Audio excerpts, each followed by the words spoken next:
पता, पहले लोग कहते थे यार मेरा एग्ज़ाम है, मुझे पढ़ना है, मुझे ये करना है, मुझे वो, तो मैं ये सोचती हैं देखो कैसे एग्ज़ाम लगाए रहते हैं। पर एग्ज़ाम की अब जो अहमियत है वो अब समझ में आ रही है कि एग्ज़ाम क्या होता है। एग्ज़ाम में कैसी कैसी टेंशनें आती भाई। जो हम ये कम बहुत कम सोचते हैं कि हम लिखेंगे कैसे, हम देने जाएंगे बैटिंग कैसे। हम 100% ये सोचते हैं, पता क्या, रिजल्ट आएगा तब क्या फील होगा। बस उसी के बारे में सोच सोच के पढ़ते हैं, बस उसी के बारे में।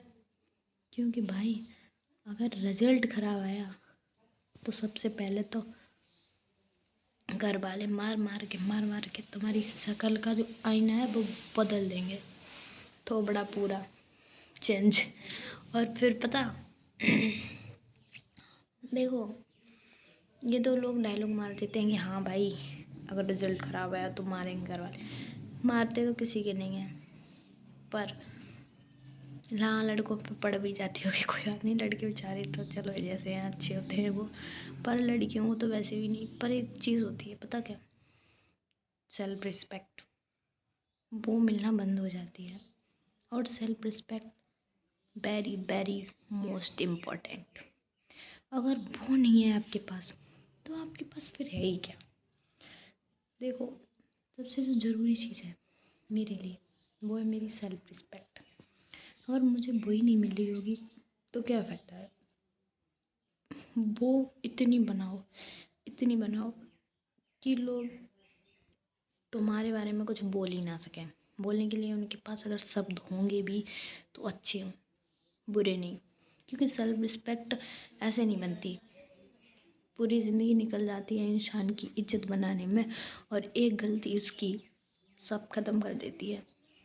ये चीज़ हकीकत है। क्योंकि समाज के लिए बस वही इम्पोर्टेंट होता है, जहाँ तक कि सभी जानते होंगे।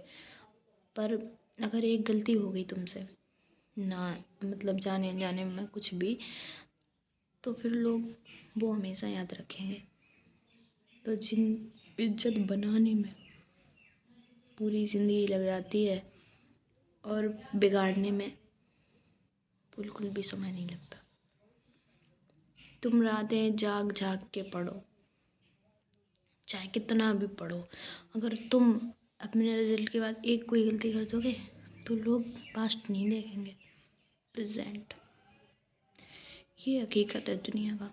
वो प्रेजेंट ही देखते हैं, वो ये नहीं देखेंगे तुम्हारे पास क्या मजबूरी थी, तुम्हें क्या दिक्कत थी। नहीं देखते हैं लोग बस यही देखते हैं जो प्रेजेंट टाइम चल रहा हो।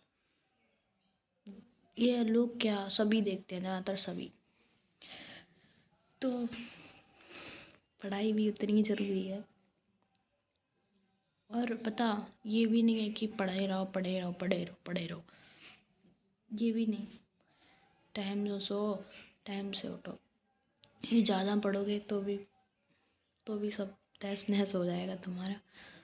तो 8 घंटे की नींद तो लेनी चाहिए। जितने मतलब 8 घंटे की अगर नींद नहीं लोगे तो फिर कोई फ़ायदा ही नहीं है। क्योंकि पढ़ा हुआ याद भी तभी होता है जब हम लोग सोते हैं, तो माइंड एकदम रिलैक्स होता है। ठीक, कभी कभार ऐसा होता है जब हम लोग पढ़ते हैं, ज़्यादा पढ़ते हैं, तो जब हम सोते हैं तो हम पढ़ाई के बारे में ही सपने देखते हैं। ऐसा मेरे साथ हो चुका है बहुत बार। तो पता, फिर अगर हम जब सो लेते हैं अच्छी से, पूरी 8 घंटे की नींद ले लेते हैं, तो वो फीड हो जाता है माइंड में, चीज़ें होती हैं वो फीड हो जाती हैं। और हम नहीं सोते हैं, पूरी नींद नहीं लेते हैं, तो फिर वो हमारे दिमाग से निकल जाता है। जैसे दूसरी चीज़ याद की फिर वो पीछे वाली भूल जाओगे, ये होता है। तो सोना भी भाई ज़रूरी है।